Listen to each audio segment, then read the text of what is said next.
And a special visit of Chief Minister of Delhi and Arch Chief Arvind Kejriwal to the Sri Kshetra Tapabhumi Gurupet, where he had came to take this blessing of His Holiness Brahmeshananacharya Swamiji.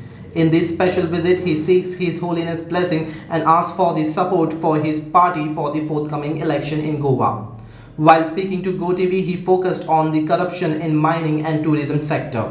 He also pointed out the Chief Minister of Goa Lakshmikant Parsekar's brother-in-law bribery issue.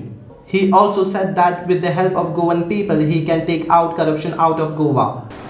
जय सचिदानंद सचिदानंद।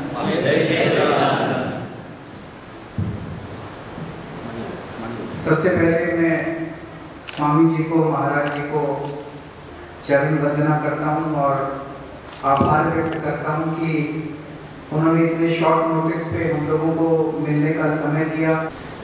मैं गोवा आया हुआ था और जैसा कि आप जानते हैं इस बार गोवा में आम आदमी पार्टी भी चुनाव लड़ने जा रही है। सो आपका आशीर्वाद लेने के लिए, आपका पूरा उसके लिए, आशीर्वाद के लिए हम आपके समक्ष आए।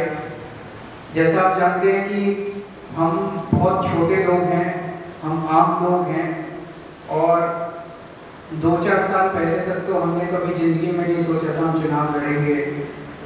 हमने कभी ज़िंदगी में सपने में भी नहीं सोचा था कि हम लोग पार्टी बनाएंगे, सरकार बनाएंगे, कभी जीत सकते हैं। ये कोई ऊपर वाले का चमत्कार था कि ये सब हुआ और इतना भारी बहुमत दिल्ली के अंदर आया। वो सब वही है जो विचार आपके हैं, जो आप संदेश सबको देते हैं, उसी के मुताबिक हम लोग चलने की कोशिश कर रहे हैं। और हम सब लोगों को मिलके गोवा को भी ठीक करना है। गोवा के अंदर इतना ज़्यादा जो भ्रष्टाचार है उसको सब गोवा के सब लोग मिलके, हम लोग तो बहुत छोटे हैं जैसा मैंने कहा, हम सब लोग मिलके इसको ठीक करेंगे। अपने इस मिशन के लिए, उसकी कामयाबी के लिए आपको हम आशीर्वाद देने के लिए आए हैं और बहुत बहुत शुक्रिया। The Chief Minister of Delhi, Arvind Kejriwal, today visited Sri Kshetra Tapabhumi Gurupet to get the blessing of His Holiness Brahmeshananacharya Swamiji. Kejriwal is preparing his ground page in Goa, and a special visit shows how Kejriwal is worried about Goa. In this special visit, Kejriwal mentioned how he needed the blessing and support from His Holiness and Goan people to remove corruption out of Goa. Come to Tapabhumi, I think it will be a nice pleasure. What is your intention in visiting Tapabhumi? तपोभूमि में आज यहाँ पे आके बहुत अच्छा लगा। बहुत ही शांत जगह है और अच्छी जगह है और आचार्य जी से, गुरु जी से भी मिलके बहुत अच्छा लगा। उनका आशीर्वाद लिया कि जो गोवा में जो भ्रष्टाचार है उसके खिलाफ़ जो मुहिम छेड़ी है उस मिशन में हम लोग कामयाब हों, उनका आशीर्वाद भी हम लोगों ने लिया। Definitely sir, definitely there will be good plans. बहुत अच्छे अच्छे प्लान्स रहेंगे। आपको मालूम है गोवा में माइनिंग और टूरिज़्म के सिवाय कुछ there is no resources. Will be your plans? एक तो माइनिंग को अपने को सारे गोवा के लोगों के साथ मिलके इसको टूरिज़्म को अच्छा करना है। टूरिज़्म पॉलिसी ऐसी बननी चाहिए जो गोवा के लोगों के साथ मिलके बनाई जाए। Tourism today is the biggest contributor to the economy as well as to employment and large number of people of Goa are involve in tourism. लेकिन आज ही मैं टूरिज़्म इंडस्ट्री के बहुत सारे लोगों से मिला था, उनको बहुत सारी दिक्कतें आ रही हैं और उनका भी यही कहना था कि rather than inviting international experts, if the Goan people directly are involve in framing the tourism policy, that will be much better.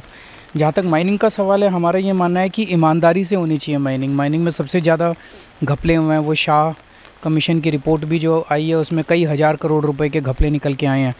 तो जिन लोगों ने घपले किए उन्हें सज़ा भी मिलनी चाहिए और आगे ईमानदारी के साथ माइनिंग की एक्टिविटीज़ हों, इसको अपने का रूपरेखा तैयार करनी पड़ेगी।